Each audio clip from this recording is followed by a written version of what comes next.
Hello everyone. Welcome to my horror story channel. I am Storyteller, and tonight's story is going to give you chills. So like the video, hit subscribe, and grab your earbuds for the full experience. Ready? Let's begin. I used to think Bell's Grill was just another fast food joint. Sure, the hours sucked, the customers were weird, and the food was just greasy nonsense. But it paid the bills. My name's Adrian, and I was working the night shift that day. It wasn't my first, and it sure as hell wouldn't be my last. I was used to the routine. Heat up the tacos, serve drunk guys, deal with stoners. Nothing too crazy. Nothing too scary. Just another night in a dead-end job. But that night, that was different. I remember him walking in like it was yesterday. He was tall, maybe 6'2", with dirty blonde hair sticking out from under his hood. His hoodie was ripped at the sleeves, and his jeans were covered in stains. He looked like he hadn't showered in days. And his eyes, man, those eyes were off. Empty. Like he'd seen too much. Maybe that's why he didn't seem like just another annoying customer. He had this weird aura around him, like he was there for something much more than a late-night snack. "Yo, what's up? I'll have a beef crunch wrap, extra spicy," he said. Didn't even look at the menu, like he already knew what he wanted. I was too tired to care, so I punched it in and got to work. But as I started to assemble his order, he just stared at me, dead in the eye. And I felt something shift. It wasn't like he was threatening me. He was just watching. "You ever wonder what's really in that meat?" he asked out of nowhere. His voice wasn't loud, but it carried weight. I shrugged it off. "What are you talking about, man?" "I'm talking about the beef. You think it's really beef?" "It ain't," he said, his eyes narrowing. He leaned in closer, and I instinctively stepped back. "You don't even know what you're serving people. You think it's just fast food? Nah, there's something wrong here. Something dark." I let out a nervous chuckle. "What? You trying to mess with me or something?" He shook his head, his face turning serious. "You'll see. They're all going to disappear. Every single one of you. And you won't even know why. But me, I know."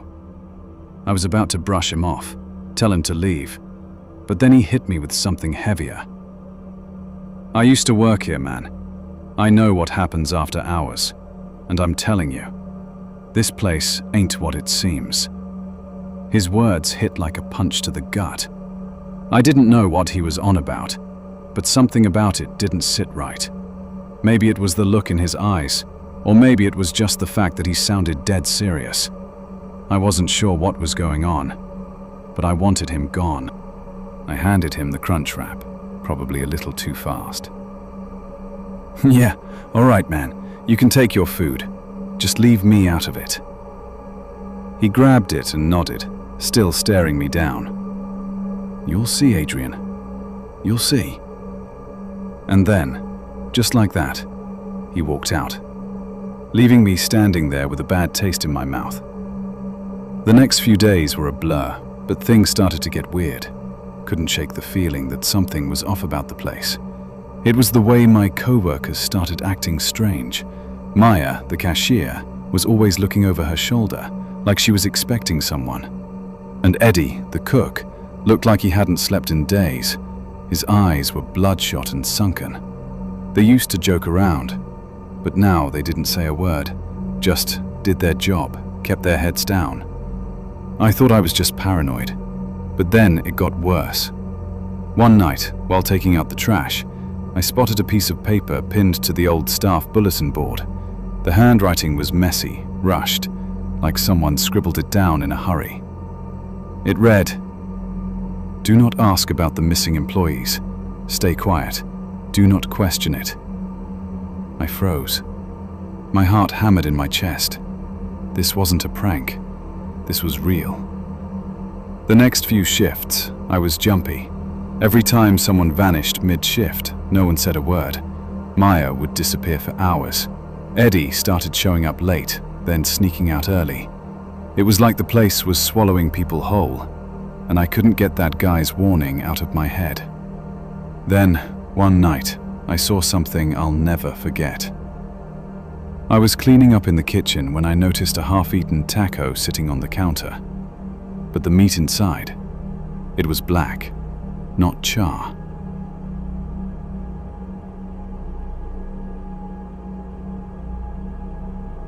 I used to think night shifts at Taco Bell were boring. Dead hours, stoned teens, and the occasional lonely trucker grabbing a late-night snack. But after what happened last Thursday, I'll never set foot in one again. My name's Sam. I worked the closing shift at a Taco Bell off the highway. It was just me and Rachel, my manager. Tough girl, sharp tongue, always carrying pepper spray. The place closed at 2 a.m. and by 1:30 the dining room was empty. Or so we thought. At 1:45 a.m. a man walked in. Tall, gaunt, skin pale like wax paper stretched over bone. Wearing a faded black hoodie, face shadowed, but his eyes, God, those eyes, like cracked glass, reflecting something not human. He didn't even glance at the menu. One beef crunch wrap, no lettuce, he muttered. I punched it in, trying not to look at him. Something about him made my skin crawl, like the air got heavier when he spoke. When I handed him his order, he gripped my wrist tight. "You should leave," he whispered, "before the bell tolls." Then he walked out. Rachel laughed it off. "Probably some drunk weirdo," she said. I tried to shrug it off too, but I swear, I could still feel his hand on my skin, ice cold. 1:58 a.m., 2 minutes till close. We started shutting down when the door opened again. Same man, but this time, he wasn't alone. Beside him stood a woman, pale, long black hair hanging wetly over her face, dressed like she'd stepped out of a Victorian funeral. She didn't blink, didn't breathe, and in her hands, a small, rusted bell. Rachel went rigid. "We're closed," she called out, voice shaky. The man just smiled, a thin, lipless thing that didn't reach his eyes. "One last order," he rasped. I wanted to run, but my legs wouldn't move. It felt like the air thickened, like syrup filling my lungs. The woman raised the bell and rang it once. The lights flickered, the soda fountain sputtered, and from the shadows of the dining room, things started moving. Shapes, faces I didn't recognize. Old, dead faces. Customers who shouldn't be there.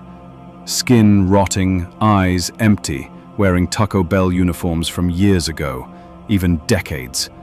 I remembered the stories about that fire back in '96, about the closing shift that never made it out.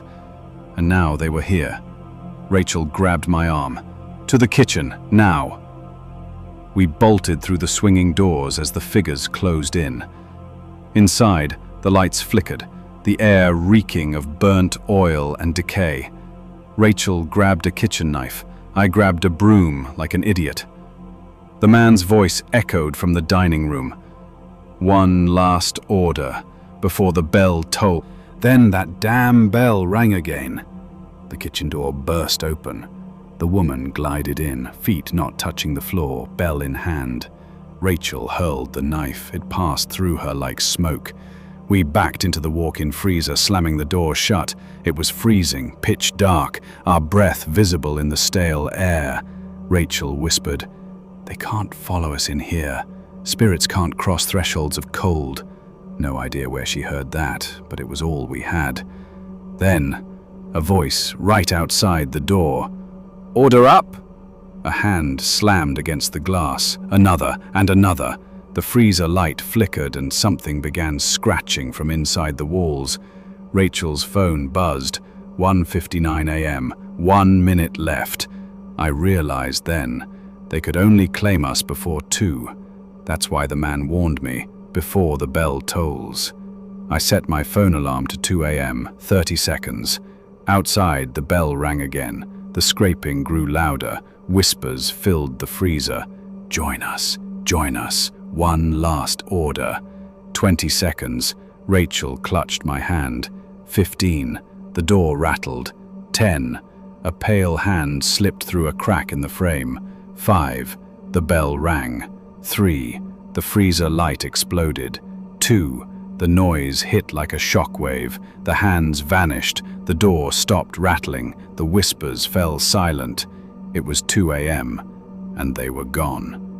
We waited a full minute before creeping out. The restaurant was empty. No man, no woman, no figures. Only the bell, lying on the counter, old, rusted, a note beneath it. Next shift, Sam. I quit the next morning, moved 3 towns over. But sometimes, late at night, I swear I still hear that bell.